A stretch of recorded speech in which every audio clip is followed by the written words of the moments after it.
What happened to me? Why am I tired? I don't know. I'm not taking all those medications anymore, and I don't drink caffeine all day, and Zero caffeine? Zero. Zero caffeine. Yeah, for the most part. I mean, I had like one of those monster rehabs. I don't have here. Not sponsored. Aquafina. I did a monster rehab last week, like 2 of them in a row. I had one on Monday and one on Tuesday. But yeah, no, I don't drink a lot of caffeine anymore. What did it do to you? What do you mean?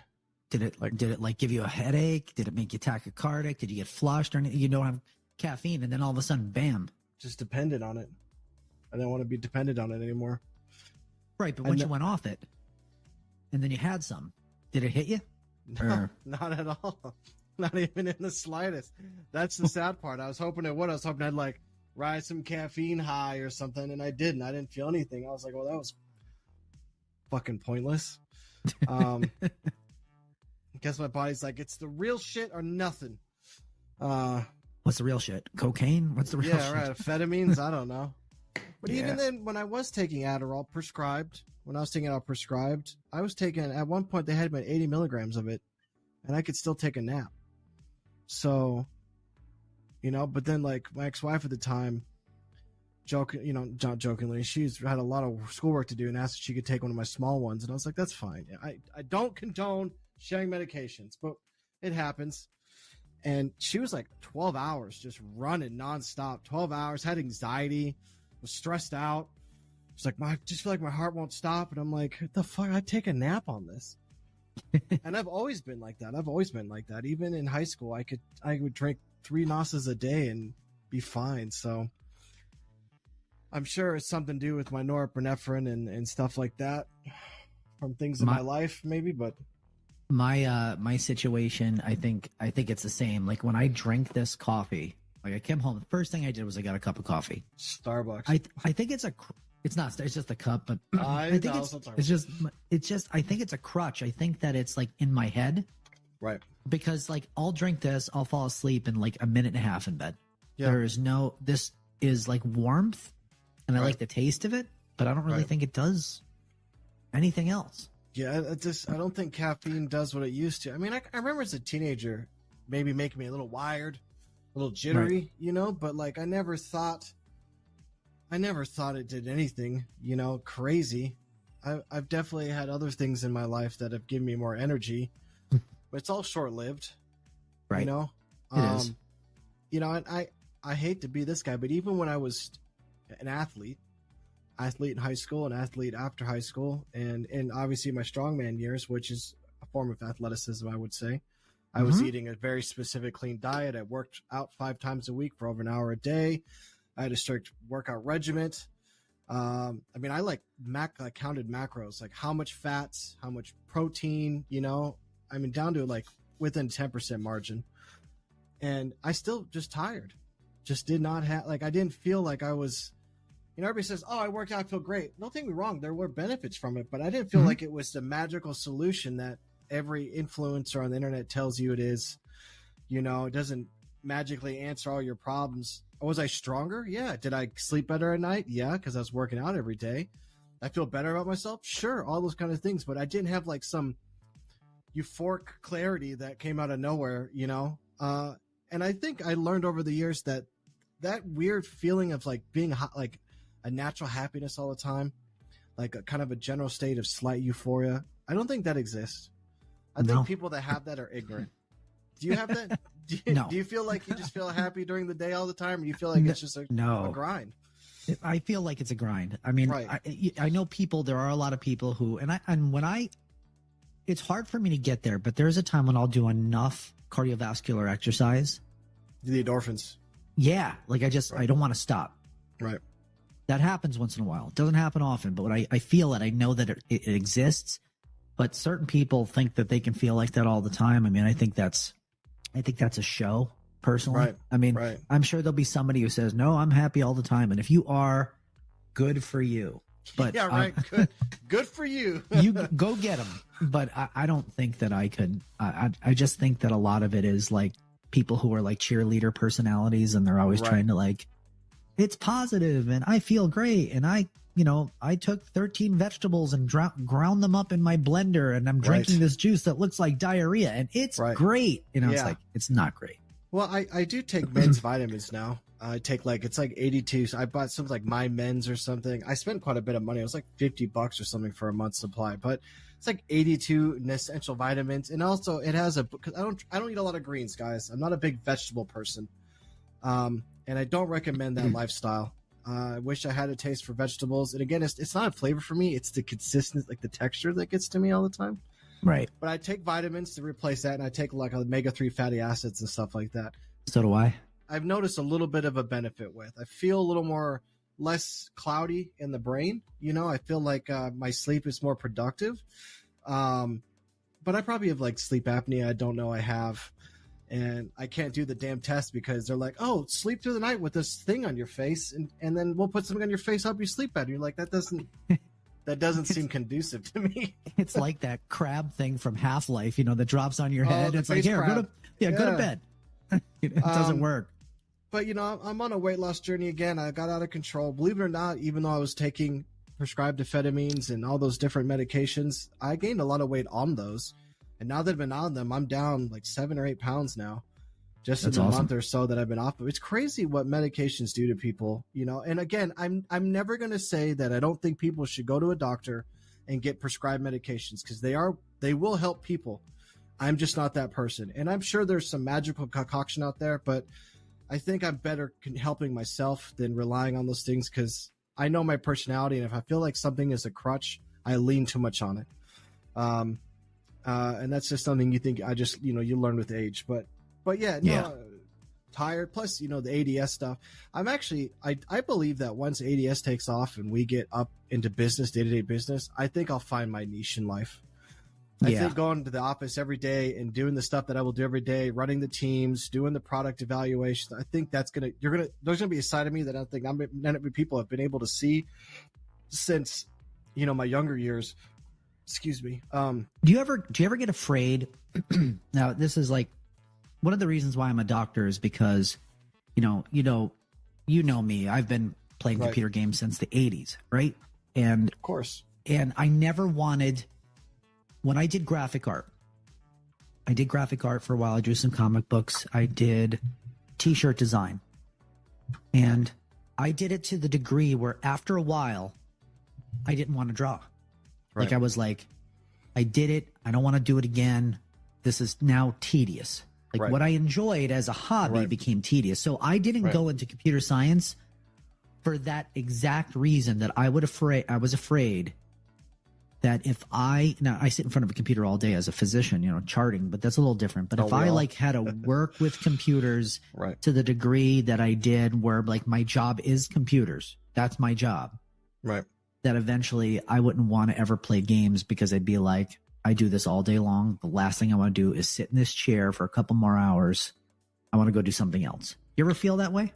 Oh, absolutely. I hate to be that bearer, but I mean, for those who don't know, I've been programming since I was about 11. I know, boy wonder, crazy, but my mother who refuses to tell a lie because she thinks God will slide her down with lightning, will tell her that the first books that I ever read was a C++ book that a friend of mine's father gave me. He worked for Symantec at the time, the Norton company. Norton, yep. Yeah, and now did I know what I was doing? No. I was putting letters on screen, and I thought I was doing something, but I've always loved to program. I remember a time where I used to be into TeamSpeak of guys. We'd play games and write programs together and like Stream and TeamSpeak back in the day, or Ventrilo. Visual Basic 6 for those who might be watching us, they're computer guys. I know a gentleman I talked to in the DMs that's one of our followers. He's a software engineer. He will know Visual Basics 5 and 6. It's like old school stuff, but I used to love it. I used to get like an actual endorphin, like a high from it. But do I get that anymore? No. I mean, sometimes I do, but I do it every day, day in and day out. But I think the thing that we're forgetting is that ADS is our product, our baby, our meal ticket. And I think that even though we're going to be doing a lot of long hours, I mean, once that takes off, I know my work hours are going to go from 40 work hour weeks to 70, 80 work hour weeks. But that's what you got to do to get the seat at the table, right? You don't, nobody pulls a chair forward for you. So, but I think we'll still find enjoyment in video games because we're building them, not playing them. I don't plan to play our game day in and day out. You know what I mean? We'll have people that do that for us and give us the stuff, and then I'll make what programmatic decisions we need. And, you know, but even to know that you say that, oh, I'm afraid of that, I'll tell you what, I would still rather be on the hard skill side. So continue to go up like staying on the engineer pathway and not going the managerial pathway, because I still would rather do programming and I like to say in the trenches, than looking at it from afar. But I know, yeah, you're very correct. But I think, I don't know, I have a feeling that doing it every day is my own business, is my own product.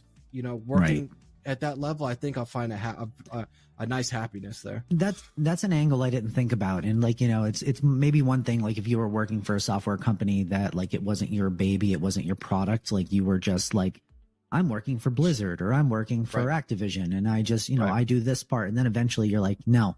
But when you own it and you're like trying to push it forward, and you're trying to, like, the success is part of the drive, right? That's part of the excitement of it. Like you want to be successful.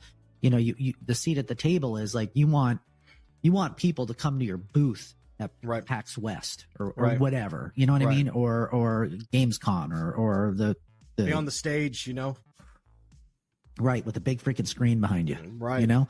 So it's like, that's cool. So yeah, maybe that might make it a little bit different. So I'm hoping that never happens to me. But we played yesterday, and I had fun, except for that comment. But I had fun. Yeah. So if that person and they say they wouldn't click back, I know I was hard on Star Citizen, you know, and I'll give myself a pass and say I'm usually the lenient one on the group of friends when it comes to weird gaming problems, because I know just the complexities that goes into building these software solutions, and just how you can't foresee so many things. You design stuff to theory or best practice, but until you get the load and you get the people on there and you start putting all these, you know, you're building all these little individual pieces, and then you're putting them together, and it's hard to foresee how everything will roll out until you're for lack of better terms, in the shit. And so like, I'm pretty lenient on the failure, but Star Citizen has been failing a long time. And I don't know, like the company I work for now, if our product was as buggy and we had as much money invested, we wouldn't have the clients we do. You know, there's no way. It's just nobody wants to pay for that. Not to talk about work too much, but we had somebody complain because we released a new version of the UI for our cloud platform. And they're like, we had no idea it was coming, even though there was a banner on the top of the website for like 2 weeks before. But like, if like a UI change made them upset. So imagine if our product was fundamentally broken, and we're like, oh, but continue to give us more money, it'll be good someday. Right. So sorry, I didn't mean to cut you off. Let me give you the background here. So like, if anybody doesn't know, like Star Citizen is a game by Roberts Space Industries, or RSI. And it's Frontier Games, I think, is the actual name of the company, if I remember correctly. But this company is making what is a like permanent MMO, massively multiplayer online game, where basically they even have object permanence, like, right? So it's like you could be on a planet and drop a freaking water bottle, and like a month later, technically that water bottle is supposed to still be there. Correct. So it's a tremendous undertaking. It's been around for almost a decade. Yeah. If not a decade. More. I don't remember exactly. Yeah. I should pull it up, but this game and the money. This game, I think, is the most crowdsourced funded game ever made. Hundreds of millions of dollars. Right. And we did if you watch if you listen to the podcast, we on our YouTube channel, we'll stream some games every once in a while, and we'll chat about them. But like, we bitched because now we're in the biz, right? So we're in the biz, and obviously we're not making a game like Star Citizen, because that's an undertaking that's just like, it's hard to even imagine. But you have to make a certain amount of decisions when you're when you're trying to come up with a timeline of what you're going to do, what you're going to implement, when you're going to implement it. And I understand, like, part of what's necessary is people don't want to pay for bug fixes. People want to pay for content. People want to pay for new spaceships or new planets or new missions or whatever. But the point is that I really believe that the fundamental game has to be fairly playable. right? To the point where Right. it's not frustrating to play because of bugs. Like to Right. the point where it's like, this isn't even worth it. Right. I remember seeing a video where somebody got some sort of cart and they opened up the cargo bay of their ship and they put the cart, like it was like a little metal cart in the ship, and it wasn't quite in all the way. And they shut the back door of the cargo bay on the ship, and the freaking thing started flipping around to all these different Blows up degrees. their Like ship. the cart was flipping around in the cargo bay, and the ship just fucking blew up. Right? Right. It's like, Right. and they spent all this time in a mission, and now they're like stranded on the planet. Their ship is gone, Right. and they're like, "Fuck this." Right. Right. Disconnect. Yeah. And I mean, then, you know how it is. no, go ahead. I'm sorry. I didn't mean to cut But you I off. mean, it's just I got a comment. You know who you are. I got a comment on my YouTube page saying like, this is the last time, like it's the first and last time I'll ever click on this. Like, you're streaming a game and all you're doing is complaining. And you know, I think the honesty would be nice. right. Well, I mean, watch Big Fry if you want to see about streaming games and complaining. You think I'm the first Right. person in the world who's ever done that? But the point is that, like, you know, we're playing it because we want it to be good. Yes. We keep coming back. We're Yes. like the stupid ex-boyfriend who just keeps going back to the crazy Yes. girl, right? Again and again. I left my CDs in her car. I can't go just yet, you know? It'll be different this time, right? Yeah. So we keep going back, and I'll have to say it's incrementally better, but it's like baby steps better. Right. I Wouldn't mean, you they got a lot of tech. Yeah, oh, absolutely. And they've come a long way. I remember before the game, even it's the big cities it has now, you know, Mhm. but I mean, they have a lot of, I don't know. I have a theory that they built the game in a certain way and it has a lot of legacy it's got a lot of rough implementation and they're having trouble expanding on the rough implementation, that big redesign. And I feel like they're doing redesign work right now. And when you redesign systems from the ground up that maybe you spent a couple years building, it takes a couple years to redesign it. Yeah.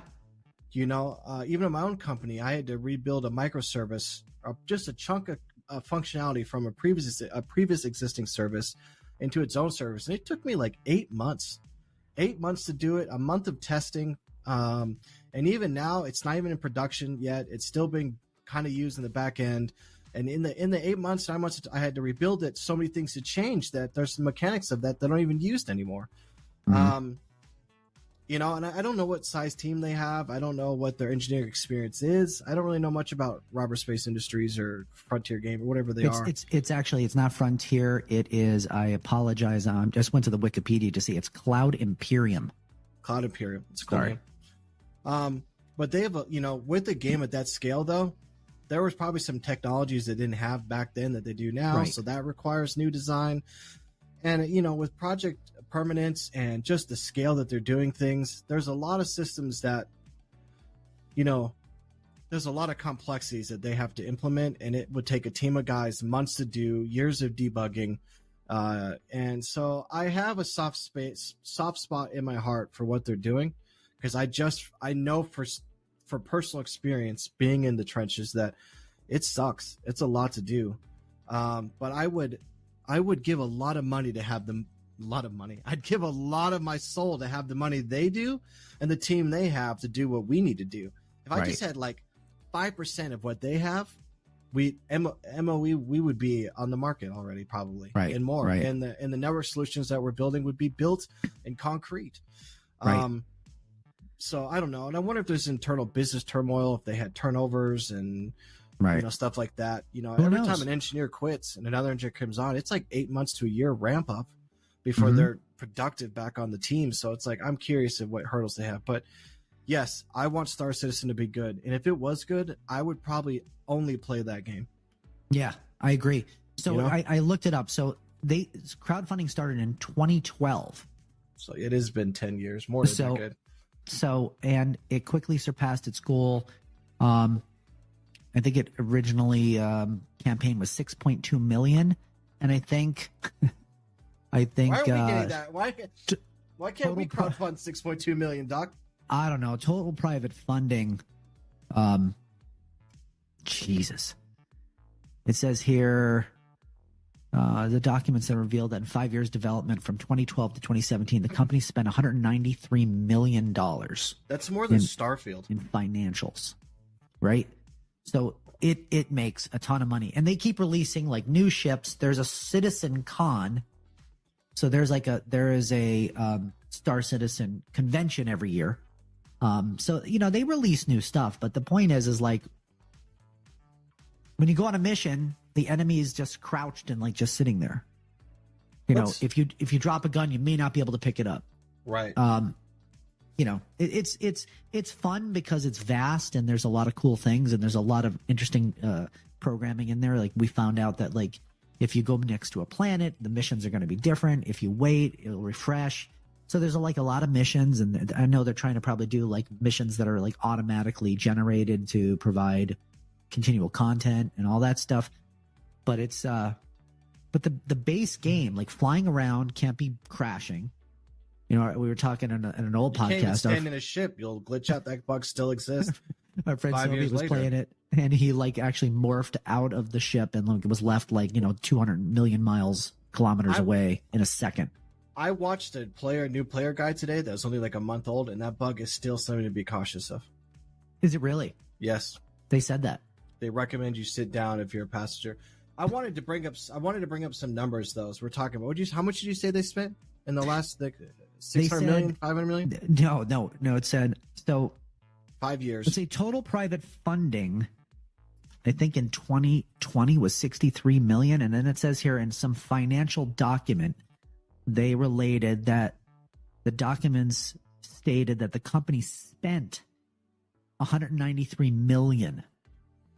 So that's what they spent on development. And just in the beginning, not currently. That's not the current expenses that they had. That was 2012 through 2017. That's 5 years. So right now, Starfield, just looking at the quick search you did, it's about $200 million. Oh, sorry, that's not right. Hold on. You're looking at So right now, it's about 590 million is what they're saying is market cost to develop Star Citizen in its current state. So GTA 5 cost 137 million. Red Dead Redemption cost 170 million. Cyberpunk, reportedly with the DLCs, is about $436 million to develop. Starfield was 200 million. Skyrim was 85 million. Elite Dangerous is about 8 million. When you look at games like Skyrim and Starfield, which I know Starfield didn't get nearly the hype that I actually quite enjoy that game, and I might actually play that tonight before I go to bed. It works. It functions. Yes, it has bugs. Every Bethesda game has bugs because they do the same things that RSI is doing. They do these monumental scale video games, But for $200 million, they released a functioning game, storyline fully voiced. The trams don't lag and jump, tracks and shit. And you don't have to worry about the game crashing 200 times. Look at Cyberpunk. So initially it said Cyberpunk out the gate was 174 million for the initial release and 436 million now with all the bug fixes and DLC. Cyberpunk is a beautiful, gorgeous video game with so much mechanic to it and life. You go to Cyberpunk, I don't see citizens like standing on top of plants, touching their invisible PDA and not doing anything else. Like they have conversations with you. They watch you walk by them, and some of them will check. They'll check you out. Like some of the females, they'll walk and stare at you and shit. Right. But like that's like, come on.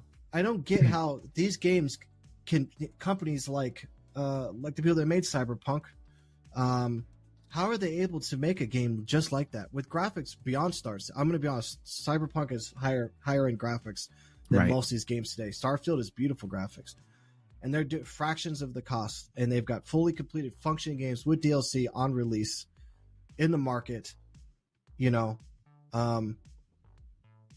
get it. I know the networking makes a big difference. Believe me, I am doing that right now with ADS. I tell Doc all the time, I wish we had done a single player game because the networking is so much, so complicated and convoluted. Right. But still, can you imagine what we do with $500 million? Oh my God. Yeah, I mean that's what I was going to say. Well, first of all, I don't think this game company really has made many other games, if they've made any games. So they don't have the background experience. knowledge. They probably don't have the team that who made was it EA? Who made The other space game. Starfield? Yeah, Bethesda. who made that? Bethesda. Oh, okay. So they're like... There's They're 400 like people very... developing Star Citizen, by the way. 400 quick developers. It's made up of over 400 people. I don't know how many that is engineers, but 400 people in general. Right. That's a lot. That's a lot. And you know, the team size is obviously, you know, the resources, the ability, the financial backing. Maybe they get more money up front. Who the hell knows? But it's just the amount of money that I'm just, you know, the bottom line is the amount of money that this game is swallowed up in spending for development, in my humble opinion, should be a lot farther than what it is. 100%. But the game is, the concept is fun. Right. And, oh, by the way, to that comment, you know who you are. The guy who helped us last night just replied to it. Did he really? Yeah, just while we were doing this podcast. That was fantastic. Thanks for all the help. Yeah, it says, I gave advice in the latter half, and they were actually very patient. I wouldn't say it became their favorite game, but they seemed to appreciate the nuances a bit more once they got some hints. And I think that's very accurate. That's very fair. And you know, guys, I like to I throw dabs for the comedic aspect. I don't have some personal hate towards Star Citizen.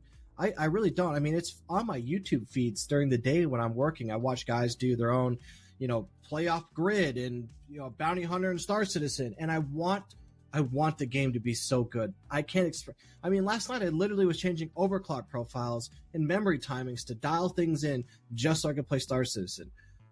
I wouldn't do that if I didn't want that game. If I didn't think that game has so much potential, you know. I think, you know, when Starfield came out, I was so excited because I wanted to play a game like Star Citizen that worked. Mm-hmm. You know what I mean? One of the coolest things that I saw anyone ever do in Star Citizen was they were being chased down by, I think it was an NPC ship. I don't know if it was a player character ship or an NPC character ship, but they were running and they were damaged and they were trying to escape. And this was a ship that could hold a tank in it, it had a tank. And literally they got the idea, what would happen? This is the stuff that makes me want to play Star Citizen. What would happen while you're flying the ship if I get in the tank, you open the cargo door and shoot the ship, and I shoot the ship with the tank from space, and wouldn't you know, it fucking worked. Yeah. That's cool. I can't tell you. That's cool. I can't tell you. I'd be I'd be like Star Citizen Boba Fett. If that game worked the way, I would spend day and night, hours every evening after work, programmer by day, bounty hunter by night, and I would hunt people down for the highest bidder. I don't care what you are, alien, human, whatever. I'm gonna get my cash. That's what I mean. But it's like I want the game to be so good because Elite Dangerous missed that mark. Elite Dangerous was beautiful, and the space combat is great, and it does function, but it's kind of a lonely, barren video game. Elite Dangerous. Star Citizen doesn't have. Star Citizen does feel full of life, and if Elite Dangerous had the combat system that Star Citizen is kind of showing, it would be good. But they dropped that ball hard because I don't think the combat in Elite Dangerous is anything like Star Citizen, even in its broken stage. So maybe we need to make our own Star Citizen. Oh my god. Maybe we'll get enough money. Maybe we get 500 million. They're going to close the casket on us before we finish that project. I'll tell you that. No kidding. I would hire great engineers to do something like that. So what did so you were saying, like, we were talking about it because you were having some crashing with your overclocks. Mm-hmm. So you're happy Damon has upgraded to a 14th generation Core i9, right? Yeah, 14900 KS. Yeah. Yeah. So, and a ProArt motherboard. Yes. So what are your thoughts on that? I love it. So I was very weird about the big little architecture at first. I wasn't sure I was going to like it coming from. So for those, my previous build was an Asus X299E Gaming 2 motherboard. So the X299 is the enthusiast series Intel had, the last of the high performance desktop or whatever they call them environment. I had a 10900X overclocked to 4.8 gigahertz fixed clock speed, so nothing, no turbos and anything like that, just 4.8 all the time. And it worked great. I loved it, and I wasn't sure I felt about going from having 12 or 24 performance cores to 8 performance cores and a plethora of efficiency cores. But I've had a substantial increase on performance going to the new architecture, and I went with the Pro Art board because I do so much development with ADS and stuff like that. I have a lot of drives, and I'm sure I could consolidate and just buy a bunch of big multi-terabyte SSDs. But I got what I got, and I needed all of the SATA ports I could get. I had a little. I'll tell you what.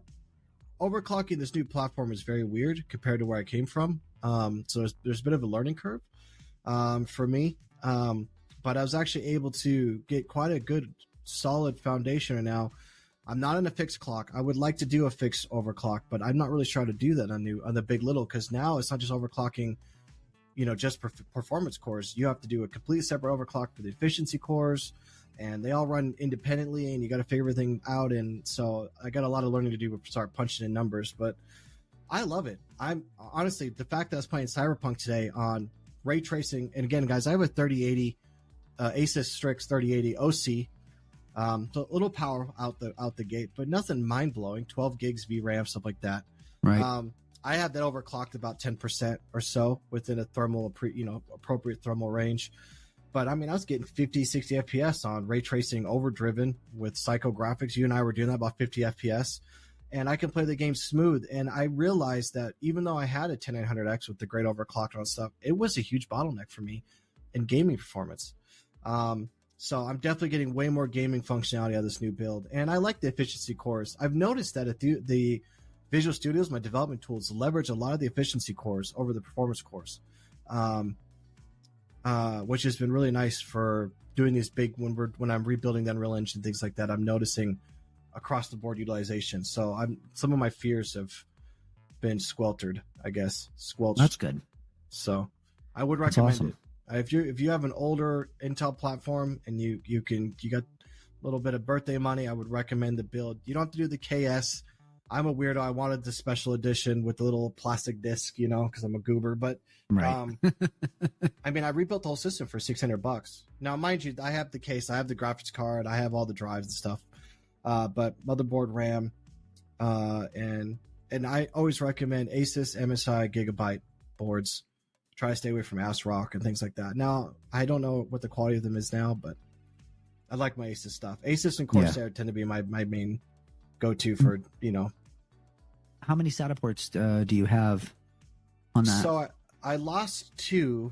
There's 8 on the board, but 2 of them are like hop swap ports that I don't use. So 6 standard SATA ports, but I gained 2 additional NVMe slots, which is great because I had all my NVMe slots filled on my last board, which was actually dipping into my PCI lane usage out of the CPU. Yeah.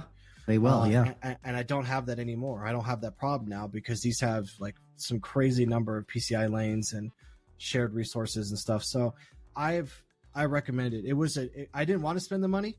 I really didn't. I'm one of those guys that I'll write something until the death until I absolutely have to. But the Queen approved it, and who doesn't want to have a drive to Micro Center?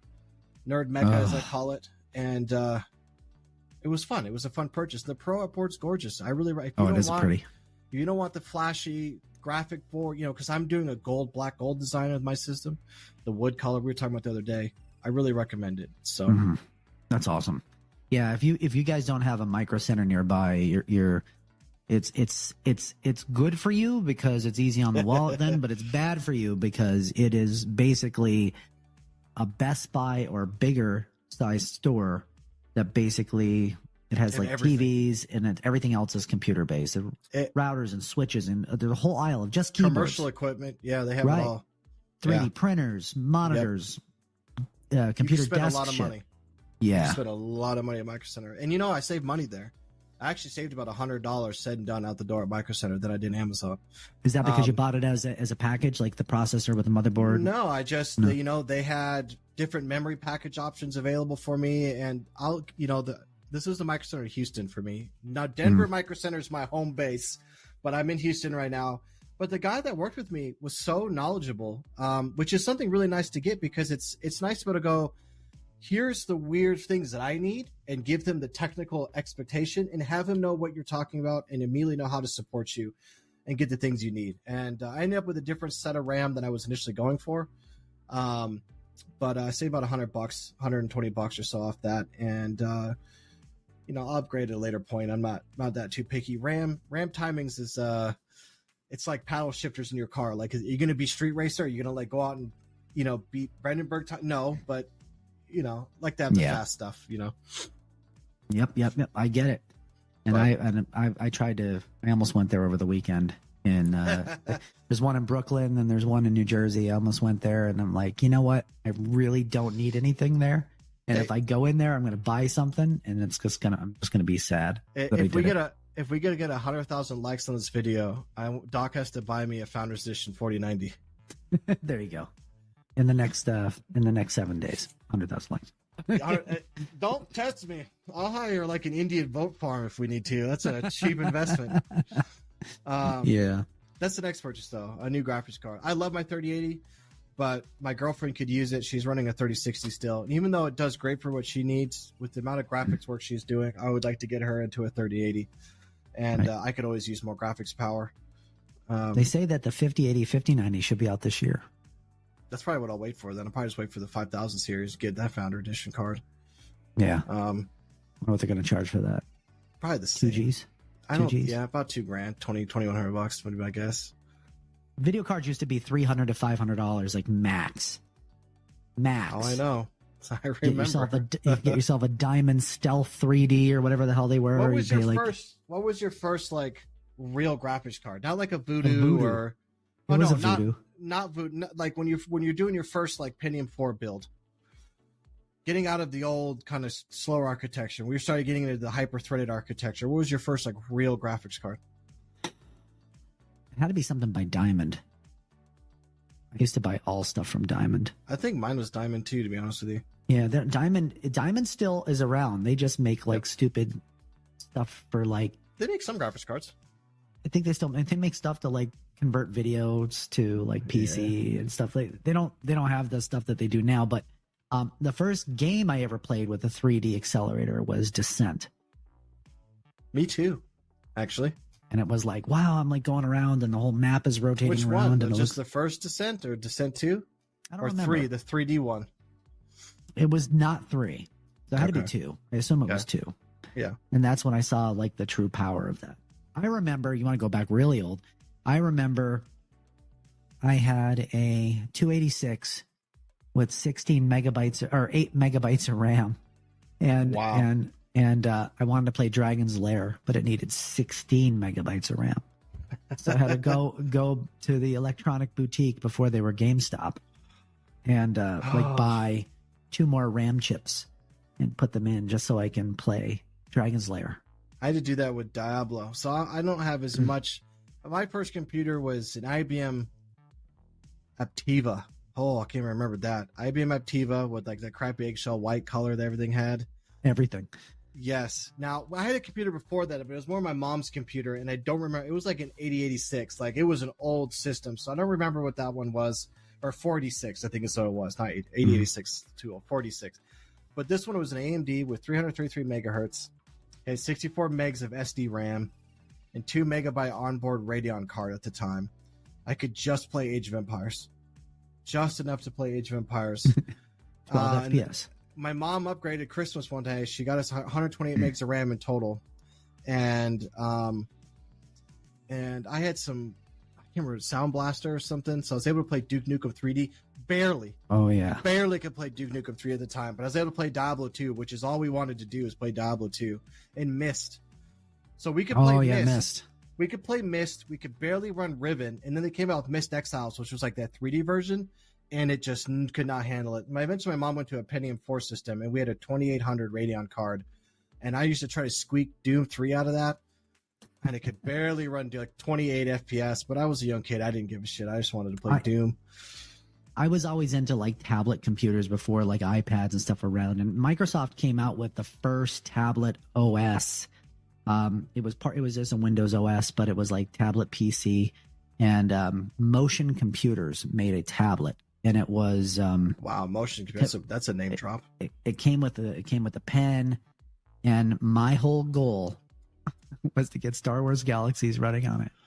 And did it? And I lived in York, PA. I remember having it in the house, and I was so excited. And I got, after like tweaking all these things, I got SWG to run at like 20 FPS. And I was like, look at this, man. I am walking through my house on something. A tablet PC is probably almost an inch thick, maybe like 3/4 of an inch thick, not like an iPad is.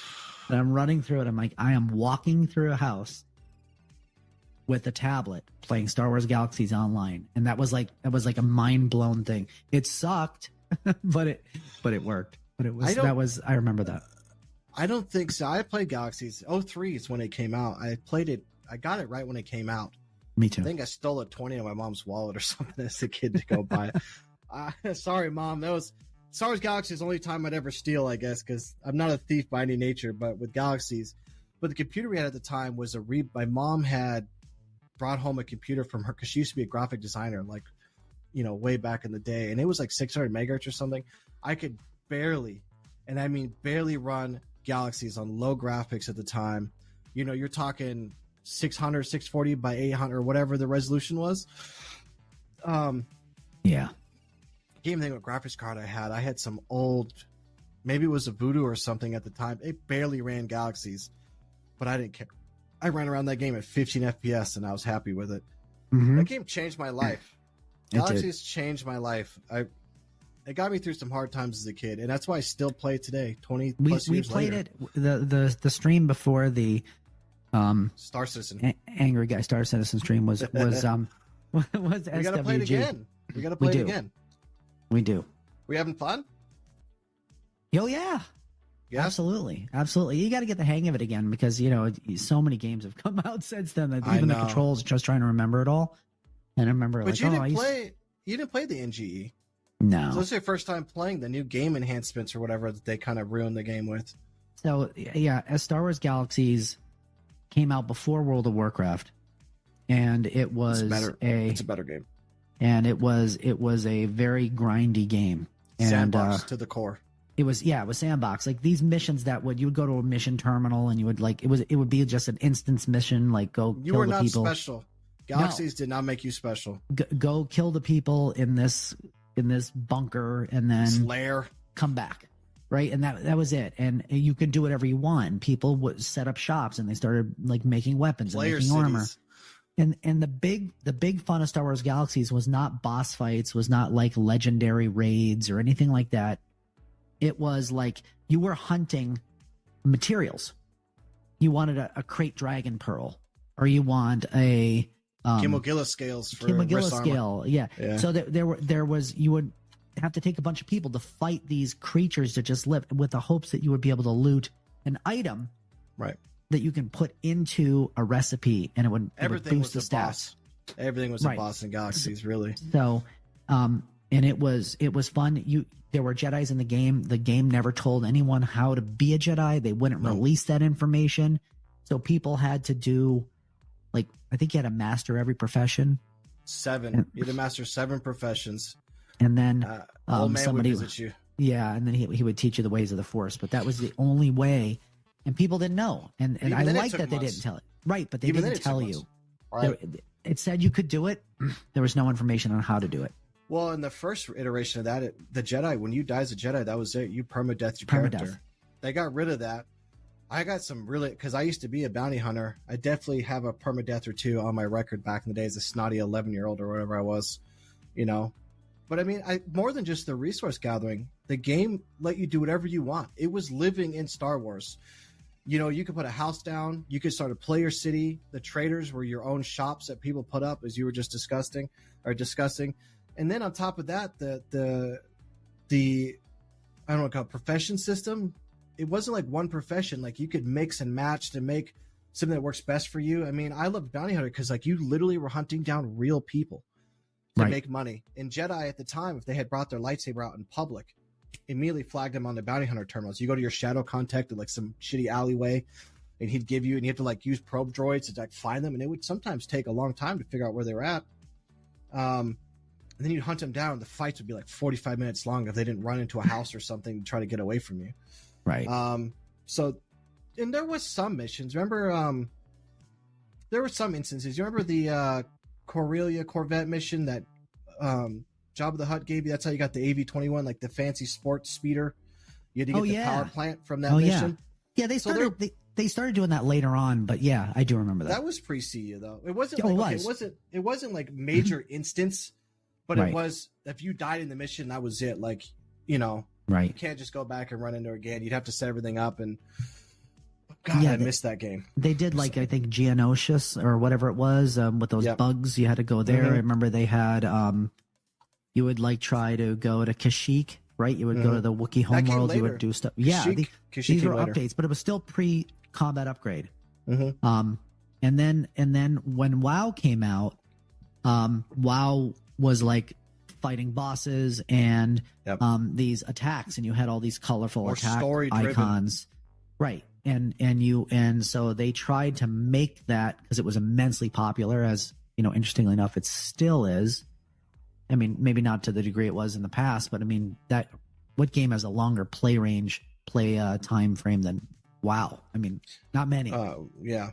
Well, I think if I could go back in time, I'm feeling it best. So we would have stuck with the pre-CU mechanics, but just adopted it more in a more modern mechanic. Maybe brought the more colorful things. Maybe did some stuff to speed up the combat a little bit. But if they had kept that sandbox and just expanded the game's graphics and world, I think Galaxies to this day would still been an active game. Yeah. With Disney and the whole new Star Wars stuff going on. I mean, God, back in the day, do you remember like how to get the jetpack base? You had to like go grind the Death Watch guys. The DWB Death Watch bunker. Yeah. I think I'd killed like 1,000 of them before I got my first jetpack base. And then if you wanted Mandalorian armor, you had to bring a whole team of guys and one trader, and each trader could make one specific piece of armor. You had to do it in there. Yeah, this intensive Not raids to die. get down and he had to make it just right. He fucked up. That was it. All the PLCs, the BLs, all those resources that took months to acquire were gone instantly. And I think WoW appeased to the simple MMO mechanics, but what Star Wars Galaxies was like, listen, you could play an easy part of this game, or you could play serious, but it had everything in the middle. Mm-hmm. I think they thought that if we made it easier and we sped everything up and we did, you could be a Jedi or you could be Han Solo, and really it just lost the color of the game. Now, Right. There are some things I like about the NGE. I do like some of the simplicity of it, but I swear to God, if they could have brought some of that simplicity to the pre-CU mechanics, the game, I don't know, I still think it. Imagine like a new Galaxies coming out, a new pre-CU Galaxies with modern graphics, but that same open system. I bet you it'd take off, especially because people are dying today for sim. Look at Elite Dangerous. Look at Star Citizen. Right. People want to be able to exist in the world and do what they want. And in Star Wars Galaxies, people were just entertainers.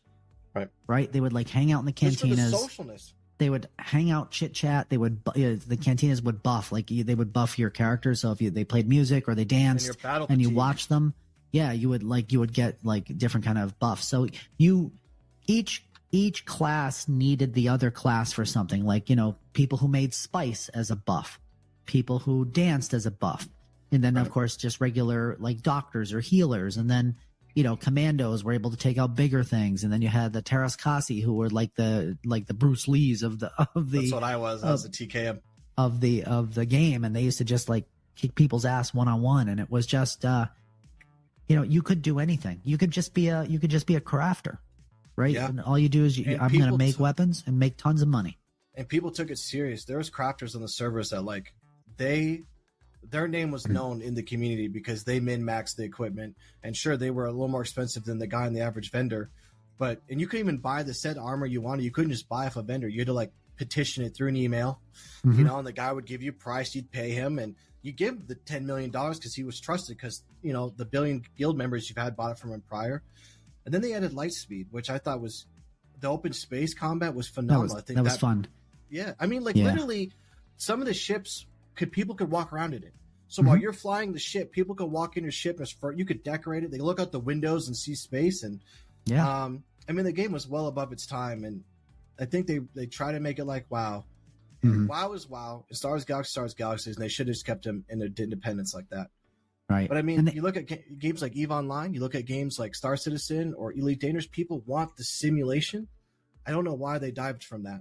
It was it was a silly choice. I think that's a good recipe, and I think they need to get back to that with some they need to make some games that are free open range games to do what you want and just take IPs like Star Wars. Like remember the Matrix Online? I love that was game fun. too. That was fun. and you just need to be able to exist in the world. What was the one game? Oh, I'm never gonna remember. It's post-apocalyptic MMO, Fallen Earth. Fallen Earth. I could never get it. I tried to get in that game. I could never. Oh, you didn't like that? I enjoyed that. I don't think I gave enough time. And that was a little before you and I were close. I bet you if I had known you, I would have played that. I would have played it. Or Vanguard. Vanguard's another one that came out around that time. I think MMOs could come back if they had the right company name behind it. But yeah, well, they're remaking KOTOR, Knights of the Republic, the old RPG. They're remaking it, Modern Game Engine. Oh, really? But it's the same single player story driven game from BioWare. Yeah, but they're remaking it, so I'm excited to see what that looks like. But I mean, that's fine. I'm supposed to give WoW a shot. I told my girlfriend, who's a diehard WoW fan, just like you. She's like plays it at work. That's how addicted she is already. Sorry for calling you out like that. But I told her that I would play it. But my biggest gripe with WoW is like, they're like 11 expansions deep. How do I get into that, not having ever played it? So thankfully I have her. So we devised a plan. We're going to do classic level 1 through 16 classic. And then I'll make a level 60 character in the new one. Because she told me that once you get through the classic stuff, the next WoW, when you make a 60 character, you'll understand what's happened. And it'll feel like you're level 1 again. Because I guess 60 in new WoW is the one or whatever. You didn't play it a lot back in the day? And I've Galaxies. I was Galaxies through and through. I tell you, my ex-wife used to call herself the World of Warcraft widow. And we used to play that game. I used to bring my Dell XPS gaming PC to work as a doctor at night and run like an AI bot, a pre-tracked bot.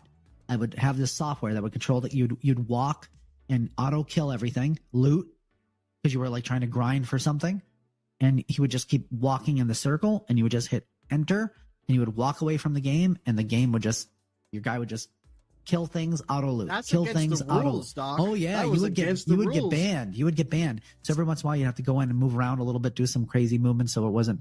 So hey, dude, my buddies and I used to sell coins on SWG Coin. Man, we'd go sell credits on eBay and all that shit. Credits. So everybody did it too.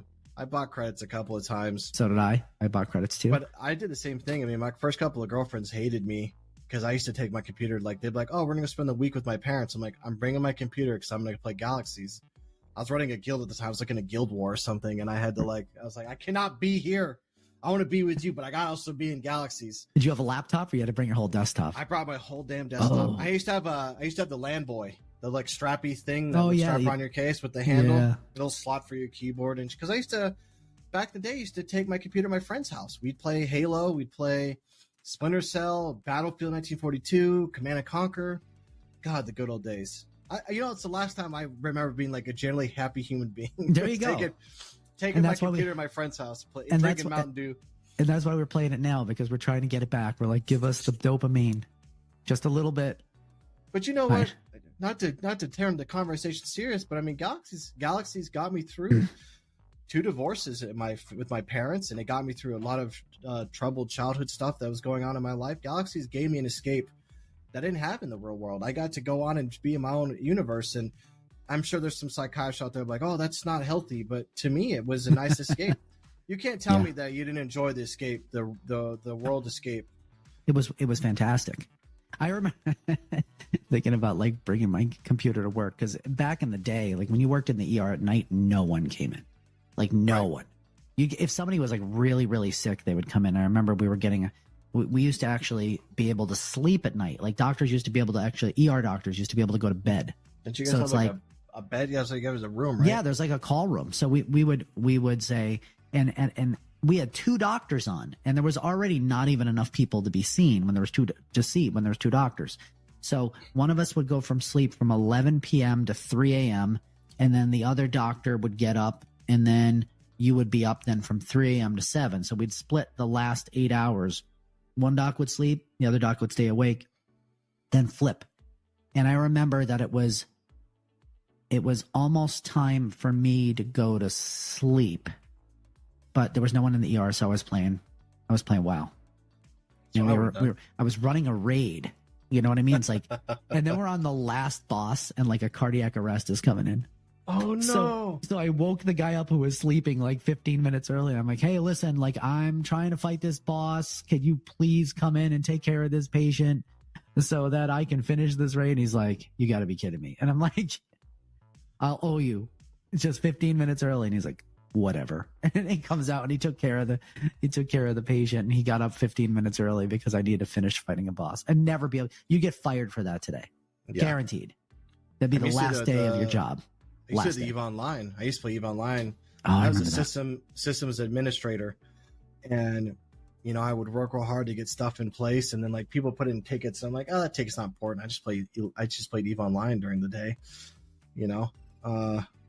Not the same level of seriousness, but definitely sneaking in some playtime. How many? It's funny, like how many MMOs there were, like D&D Online and Ion Warhammer and Warhammer and Asheron's Call, Anarchy Online, EverQuest. I played Anarchy Online. EverQuest. Ultima Online was my first one. That was my first taste. I played Ultima at the tail end. Yeah. The very tail end. You can pickpocket guys in the game. Yes. And there was like a dice roll. Right. There'd be a dice roll of whether or not you would either just get a random object out of their inventory into your inventory, or you would get caught and the entire city could kill you. Yeah, flags you. Yeah, so that was. I remember how much fun that used to be. That hasn't been any good MMOs in a while though. SWTOR, I guess, was pretty fun, but again, it's just on rails. It doesn't have the sandboxiness to it. No. They're all using that WoW mechanic, right? Like WoW just send you to this mission, to this area, and do these missions, and then leave that area, go to the next area, do these missions, and then eventually you would end up at some sort of big boss, right? And then you would kill that, and then you would go to the next area. And it was very railed. Did you play Lord of the Rings Online? I did. Sorry, it was very railed, though. It was very railed. No, yeah, it was. I think a lot of these, and I think, to me, the Old Republic seemed more railed than WoW, to me. Yes. Like better story, though. Like the interactive, like, the cinematics where you and your friends all could speak and stuff. I think that blows WoW out the water, and the graphics I think were better too because it's more modern game engine. Oh, it was, yeah. I traveled very railed. I traveled all the way PAX East just to play that game, and they had like a 5-player mission given by like whatever kind of alien Yoda is, like whatever type of alien that he is. Just Yoda. It was a different Yoda like guy, but he gave us this mission that we had to play. And then you waited like 3 hours in line. You played it, and then they gave us a ticket to their after party at this bowling alley right across from the baseball stadium in Boston. And then I got some signed posters from the dev team, and it was pretty cool. It was a lot of fun. A lot of people dressed up. I pre-ordered that because it was like Galaxy shut down, and that game came out 5 days later or something ridiculous. Right. And so I was hoping that was going to be, I thought I was going to like seamless transition, but I remember when I played that game, I was like, what is this? This isn't anything like what I thought it was going to be. No, I enjoyed it, and I still played it for a while, but it just wasn't the same. Wasn't the same at all. And I don't think I played MMO since that's got me the same fuzzies. Matrix Online did, actually. Yeah. But that's not recent. That was what I would do for that to come back. Is anybody running a server of that? I actually have source code for an emulator server that some team wrote that they've been working on, but it's horrendously written. And I had a lot of faith until I looked at the source. Sorry, MXO Emu team. So I looked at their source and I was like, this is nowhere. It would take years of a full team of guys to get this anywhere reasonably playable. Mm-hmm. I mean, even when I worked on the Galaxy server, the reason that even was realistic is because somebody at SOE leaked the source code before the game died, or after the game died, they leaked the source code to the public. And if it had not been leaked, I don't think Galaxy's emulator would be anything today. The same with the WoW Emu.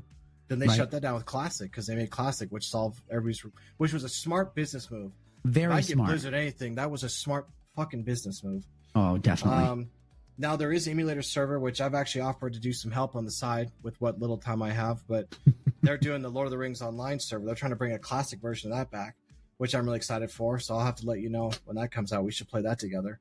Because I love Lord of the Rings Online until they got all pay to win and all the markets and stuff, it just robbed the game of what it was. But back in the day, Lord of the Rings Online was a great game too. Loved to be in Tolkien's world. That was fun. But I think that that's the reason why we're playing Star Citizen. Just to come full circle, because Star Citizen, the massiveness of it allows you technically to do what you want, just like you were saying, like you were just living off the grid, or you're a bounty hunter, or you want to like run cargo, whatever you want. So there's that's the itch that Star Citizen scratches for us, and just that complete open world, go where you want, do what you want. You don't have to. There's no story rail to it at all. Right. You just, hey, you know how like most games they have a story, like how did I get here? What's my motivation? What am I? Did I crash land on a planet? Do I have any resources? Are my parents being held hostage? Like, what is this? Nope. You just log in, and here I am. What do you want to do? You're just a citizen of the world, which was nice, because I don't like being the hero all the time. I don't want to be some special character. I honestly, I think for me, that stems from some of my play. My desire for that is from Galaxies, but you ever played Morrowind? You played Morrowind, didn't you? Mm-hmm. Morrowind and Daggerfall, same thing. You could be super special or not. You could just be whatever, you just be a person. And I don't think I ever completed the Morrowind main story. I don't think I've ever finished it. I just do the side stuff and run around. Whatever you want to do. Yeah. Well, this was nice reminiscing. Yes. An hour of reminiscing about or a small amount of complaining. Little amount of complaining. Little amount of complaints. But if Star Citizen gets the bugs out, I will definitely, just like you said, I will play it more. And I'm going to look up that guy, the guy who helped us out yesterday, being that he Vorpal Robot. Shout out to that guy again. I'm gonna like get him on our Discord and we'll play. And then Chris on our team messaged me today. He's like, I didn't know you liked Star Citizen. I have like 7 ships, and I'm like, I didn't even know you played it. And he's like, I didn't think anybody played it. He could cart us around. Yeah. No, we need to play some more. Though I wanted to talk to you about this already, but it's time to buckle down on some ADS stuff again. And I feel like I can never emphasize enough of how much I have to do for that project. And so I was glad we were able to get this podcast in, because I have to go underwater for probably about a good month or two to finish up some of the things that we need to get done for the vertical slice. And I'm having anxiety, Stock. I'm panicked. Can you write me something good? Can you write me the fuck it all, 100 milligrams of fuck it all, or whatever it is? Yeah. Fuck it all, or fuck it all. Yeah. Fuck it all. Just send you a bottle of bourbon. That's a straw. I'll take it. I was trying to get Doc to let me live in his basement today. I was like, dude, let me just live in your basement for a year. I'll give you like $1,000 a month. It's cheap. I could barely work on that. I could just spend time doing MOE, because I got so much to do. And guys, I work on this shit like 20 hours a week, and like I still like, where's the light at the end of the tunnel? Where's it at? It's got to be somewhere. I'm sure at one point you've jumped off a very high diving board and you went really far underwater, and you keep swimming up to the top, and you're like, why aren't I to the top? That's what he feels like. Why is there still water? Get me up to some oxygen. Right. Yeah, it'll happen. So we'll be really. We can't talk more about that stuff, but we will be soon. The way it's looking is that info will probably drop less than a month. Yeah, I would say so. So stay tuned for that, and we'll do a podcast for that alone. I think when that comes, we will. So this is why we complain, because we're in the biz. We are in the biz. All right, guys, thanks for watching. It is the 10th of April. So another podcast in the books. Stay tuned for whenever Damon comes up from water. Have a good one, guys. Thank you, guys. Take it easy.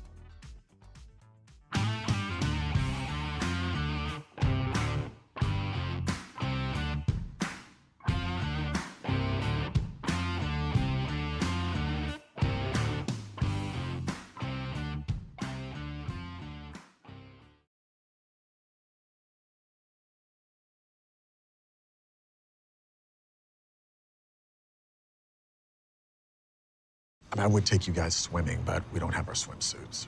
Save on top brand swimwear at Sierra. I also have concerns about the hygiene level of the pool. Itch relief soap at Sierra. Thank you. Let's get moving.